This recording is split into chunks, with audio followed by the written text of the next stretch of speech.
안녕하세요. 요즘 AI 정말 어마어마하죠. 점점 더 커지고 더 강력해지고. 그런데 말이죠. 이 엄청난 성능 뒤에는 사실 어마어마한 비용이 숨어 있다는 사실 알고 계셨나요? 그래서 오늘은 이 거대 언어 모델들을 어떻게 하면 더 똑똑하고 또 효율적으로 만들 수 있을까 하는 고민에서 나온 혁신적인 기술, 바로 믹스처 오브 엑스퍼츠에 대해 제대로 한번 파헤쳐 보겠습니다. 자, 그럼 이 질문부터 시작해 볼까요? 왜 이렇게 가장 큰 최고 성능의 AI 모델들은 운영하는 데 돈이 많이 들까요? 우리가 쓰는 그 엄청난 AI 모델들 있잖아요. 왜 이렇게 막대한 자원을 잡아먹는 걸까요? 그건 바로 AI 업계가 오랫동안 거의 금과 옥조처럼 따라온 하나의 법칙 때문입니다. 그게 바로 스케일링 법칙이라는 건데요. 아주 간단해요. 모델을 크게 만들면 만들수록 성능도 좋아진다. 이거죠. 근데 문제가 뭐냐면 이 법칙이 이제 거의 한계에 다다랐다는 거예요. 모델이 커지는 만큼 이걸 훈련시키고 또 운영하는 데 드는 비용이 정말 천문학적으로, 기하급수적으로 늘어나고 있거든요. 솔직히 이대로 가다간 더는 감당하기가 힘든 거죠. 그래서 AI 연구자들이 고민에 빠진 겁니다. 무작정 키우는 것 말고 좀 더 똑똑한 방법은 없을까 하고요. 그리고 마침내 찾아낸 아주 기발한 해답이 바로 오늘 우리가 깊이 들여다볼 믹스처 오브 엑스퍼츠, 줄여서 모이, 우리말로는 전문가 혼합 모델입니다. 모해가 뭐냐? 이걸 아주 쉽게 비유로 설명해 드릴게요. 기존 모델, 그러니까 우리가 댄스 모델이라고 부르는 것들은요, 마치 혼자서 모든 과목을 다 잘해야 하는 만능 천재 같은 거예요. 정말 과로하겠죠. 반면에 모해 모델은 뭐냐? 이건 마치 어벤져스 같은 드림팀이에요. 각자 제일 잘하는 분야의 전문가들이 딱 모여서 자기 전문 분야의 문제만 착착 해결하는 거죠. 어느 쪽이 더 효율적일지는 뭐 말 안 해도 아시겠죠? 연구자들이 말하는 걸 들어보면 핵심은 딱 두 가지예요. 전문화, 그리고 선택. 이게 무슨 말이냐면 모델 안에 여러 전문가를 둬서 각자 다른 걸 전문적으로 파게 만드는 거예요. 그리고 중요한 건 모든 전문가가 항상 다 같이 일하는 게 아니라는 거죠. 어떤 문제가 딱 들어오면 이 문제는 너랑 너가 전문가니까 너희 둘만 일해. 이렇게 똑똑하게 골라서 일을 시키는 방식입니다. 자, 그럼 이 전문가 드림팀이 실제로 어떻게 움직이는지 한번 볼까요? 이 시스템을 움직이는 핵심 부품 딱 두 가지만 기억하시면 됩니다. 모의 레이어는 크게 두 부분으로 나뉘어요. 첫 번째는 당연히 전문가, 엑스퍼츠들이겠죠. 각각 특정 분야의 지식을 담당하는 작은 신경망들이에요. 그리고 두 번째가 정말 중요한데 바로 라우터입니다.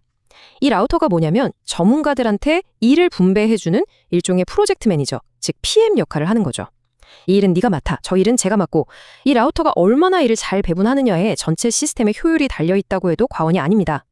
작동 방식은 아주 직관적이에요. 어떤 데이터 조각, 우리가 이걸 토큰이라고 부르는데 이게 딱 들어오잖아요? 그럼 제일 먼저 라우터가 이걸 받아봐요. 그리고 판단하는 거죠.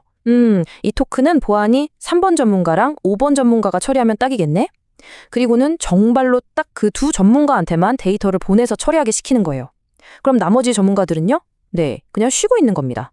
전력 낭비가 없죠. 바로 이 방식이 MOE의 핵심 마법, 조건부 연산, 컨디셔널 컴퓨테이션이라고 불리는 겁니다. 말 그대로 조건에 따라서 개선을 한다는 거죠. 우리 뇌 전체를 항상 100% 풀가동하는 게 아니라 필요할 때 필요한 부분만 딱 활성화해서 쓰는 거랑 똑같아요. 그러니까 모델의 전체 크기는 엄청나게 크더라도 실제로 계산하는 데 드는 비용은 확 줄일 수 있는 바로 그 비결인 셈입니다. 물론 이게 말처럼 쉬운 건 아니에요. 한 가지 큰 숙제가 있는데 바로 부하 분산, 로드 밸런싱입니다. 생각해 보세요. 라우터가 맨날 똑똑하다고 생각하는 몇몇 에이스 전문가한테만 일을 몰아주면 어떻게 될까요? 그 전문가들은 과로하고 나머지 전문가들은 놀기만 하니까 실력이 늘지 않겠죠. 팀 전체로 보면 완전 손해잖아요. 그래서 모든 전문가가 골고루 일하고 성장할 수 있도록 일을 잘 나누어 주는 게 아주 중요한 기술적 과제입니다. 자, 그럼 이제 이론은 이쯤 하고 진짜 이게 얼마나 대단한 건지 실제 사례를 통해서 한번 확인해 봐야겠죠? MOE의 이 희소성, 스파르시티라는 특징, 그러니까 일부만 골라 쓴다는 이 특징이 실제로 얼마나 엄청난 보상으로 돌아오는지 지금부터 보여드리겠습니다. 요즘 가장 핫한 오픈소스 모해 모델이 있죠? 바로 믹스트랄 8x7b입니다. 근데 이 이름이 약간 오해를 불러일으키기 딱 좋아요. 8 곱하기 7은 56이니까 560억 개 퍼라미터 모델이구나 이렇게 생각하기 쉽거든요. 근데 사실은 그게 아닙니다. 이 모델의 총 파라미터 수는 470억 개, 정확히는 46.7B 정도 됩니다. 이 숫자가 의미하는 건 뭐냐면 8명의 전문가를 포함한 모델 전체를 메모리, 그러니까 VRAM에 올리는 데 필요한 용량이에요. 어쨌든 엄청나게 큰 건 맞죠? 하지만 진짜 마법은 지금부터입니다. 실제로 계산을 할 때 사용되는 활성 파라미터는 몇 개일까요? 놀라지 마세요. 고작 130억 개입니다. 470억 개가 아니고요. 왜냐? 아까 말씀드렸죠. 8명의 전문가 중에서 라우터가 딱 2명만 골라서 일을 시키거든요. 그러니까 덩치는 470억 개짜리인데 실제 움직이는 건 130억 개 모델처럼 날렵하게 움직인다는 뜻이에요. 대단하죠? 바로 이겁니다. 여러분이 꼭 기억하셔야 할 차이. 총 파라미터는 이 모델이 얼마나 많은 지식을 저장하고 있느냐, 즉 메모리를 얼마나 차지하느냐를 결정하고요. 활성 파라미터는 실제로 얼마나 빨리 계산하느냐, 즉 추론 속도를 결정하는 거죠.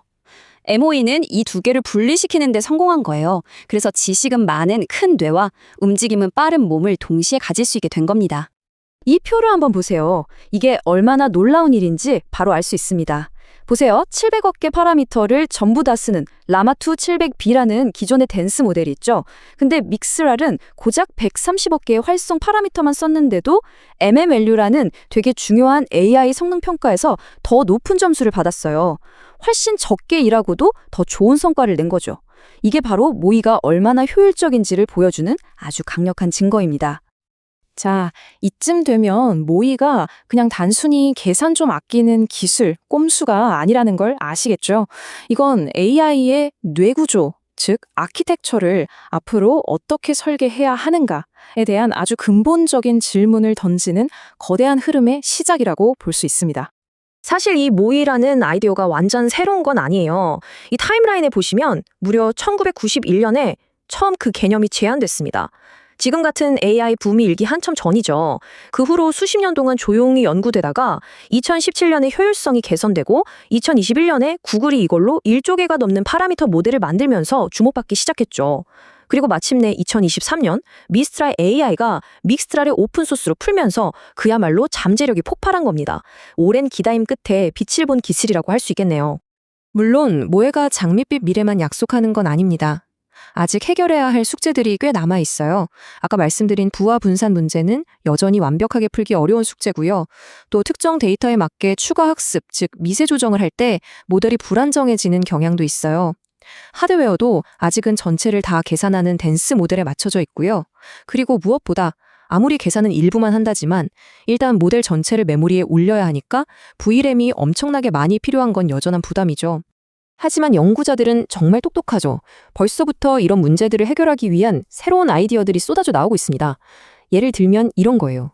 지금까지는 라우터가 토큰을 보고 전문가를 골라줬잖아요.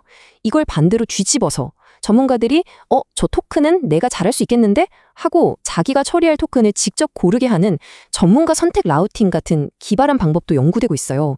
정말 이 분야가 얼마나 빠르게 발전하고 있는지 알 수 있는 대목입니다. 결국 Mixture of Experts는 단순히 AI를 더 크게, 더 효율적으로 만드는 기술을 넘어서서 진정으로 똑똑한 지능이란 무엇인가에 대한 질문을 던지는 것 같아요. 그래서 여러분께 마지막으로 이 질문을 던지면서 마무리하고 싶습니다. 과연 미래의 가장 강력한 AI는 모든 것을 아는 하나의 거대한 단일 지능의 형태일까요? 아니면 각자의 전문성을 가지고 협력하는 전문가 위원회 같은 형태일까요? 어쩌면 MOE의 발전 과정이 그 질문에 대한 힌트를 우리에게 주고 있는지도 모르겠습니다.